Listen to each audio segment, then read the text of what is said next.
Evacuation efforts have turned to chaos as Russian forces continue to shell the besieged city of Mariupol, violating a temporary ceasefire agreement from earlier today. Refugees have been cut off from escape routes in the latest of a series of actions that have directly targeted Ukrainian civilians. 9 днів ми бачимо жорстку війну.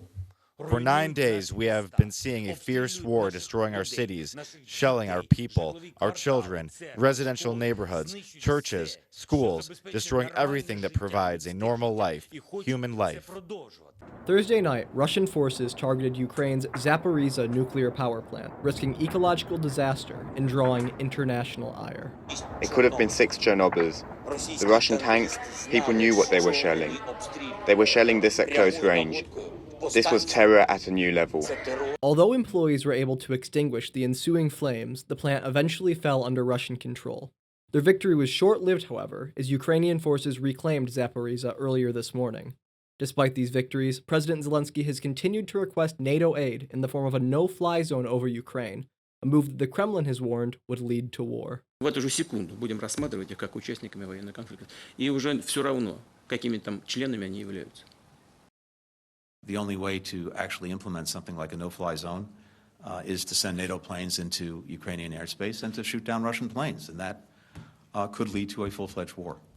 NATO's denial has sparked fierce criticism from Zelensky, who remains in the Ukrainian capital of Kiev amid assassination attempts and the looming threat of combat.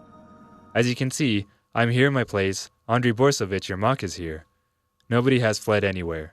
Here, we are working. To get a look at how people are reacting to the war on a smaller scale, we took a trip to University Commons and let students speak their mind. I think that the war in Ukraine is ridiculous. I think that we should have a lot of peace in the world. There's a lot of madness. Gas prices is going up, and my car is not liking the $4 a gallon. I just feel bad for all the people because I see like all these videos on Snapchat and everything. It makes me really upset. I know a lot of people are using donating to Airbnbs, like finding Airbnbs that are in Ukraine and like donating there so they can know where to get like send their money so it's actually going to like a place that helps. For Andrew Gaiju, whose father and extended family hails from Romania, the conflict has struck a chord close to home. This was one of the reasons like he left the country when he did, you know, it was just all this stuff that like Russia was doing. When faced with the contentious topic of America's involvement in the war, student opinions ranged from extreme caution to brazen fervor. We have to fight. We have to go to war when things like this happen. Because I feel like if we do get involved, then we're putting ourselves in harm's way. But then I also feel like we need to do something. Offering aid like that might, no one wants World War III to happen, right? Others like WSAM's Hayden Gallard believe the situation has cast an unpleasant light on the ways in which the general public views injustice. I think the hyperfixation on Ukrainian refugees when other states are doing just as bad war crimes right now is just a little telling about where Western civilization is focused.